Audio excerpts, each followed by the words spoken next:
Hello everybody.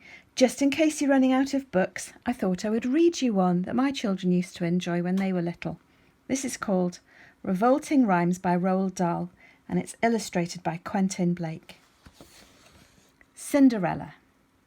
I think you know this story. You don't. The real one's much more gory. The phony one, the one you know, was cooked up years and years ago and made to sound all soft and sappy just to keep the children happy.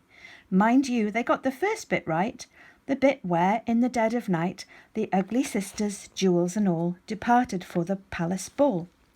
Well, darling little Cinderella was locked up in a slimy cellar, where rats who wanted things to eat began to nibble at her feet. She bellowed, "Help, and let me out!" The magic fairy heard her shout. Appearing in a blaze of light, she said, "My dear, are you all right?" "All right," cried Cindy, "can't you see? I feel as rotten as can be." She beat her fist against the wall and shouted, "Get me to the ball.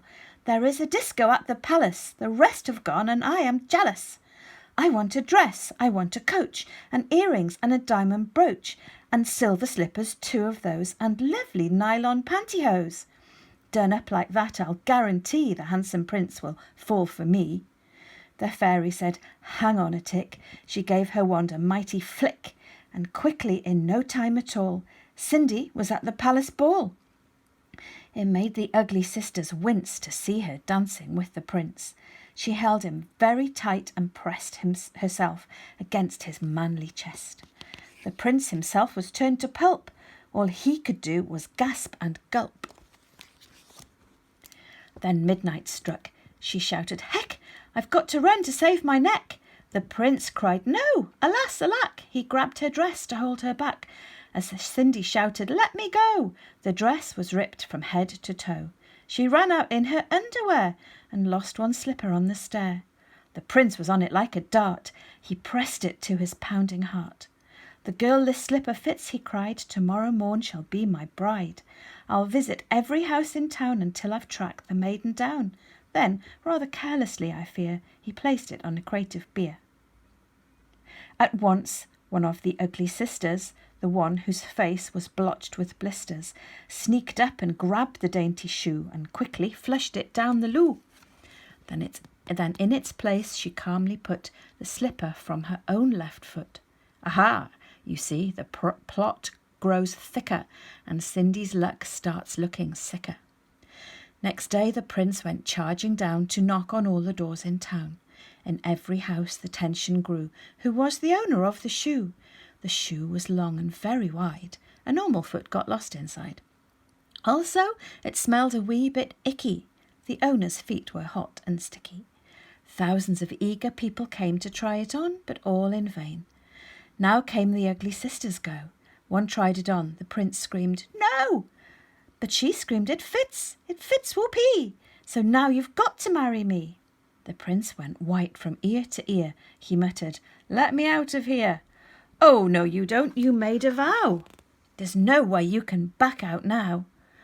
"Off with her head," the prince roared back, then chopped it off with one big whack. This pleased the prince. He smiled and said, "She's prettier without her head." Then up came sister number 2, who yelled, "Now I will try the shoe." "Try this instead," the prince yelled back. He swung his trusty sword and smack! Her head went crushing to the ground. It bounced a bit and rolled around. In the kitchen, peeling spuds, Cinderella heard the thuds of bouncing heads upon the floor and poked her own head round the door. "What's all the racket?" Cindy cried. "Mind your own biz," the prince replied. Poor Cindy's heart was torn to shreds. "My prince," she thought, "he chops off heads. How could I marry anyone who does that sort of thing for fun?" The prince cried, "Who's this dirty nut?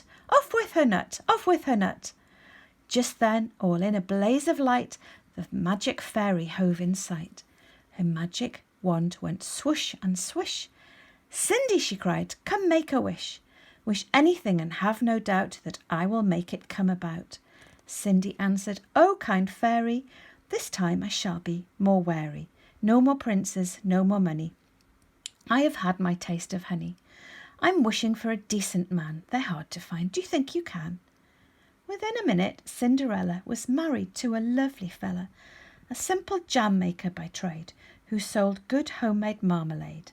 Their house was filled with smiles and laughter, and they were happy ever after.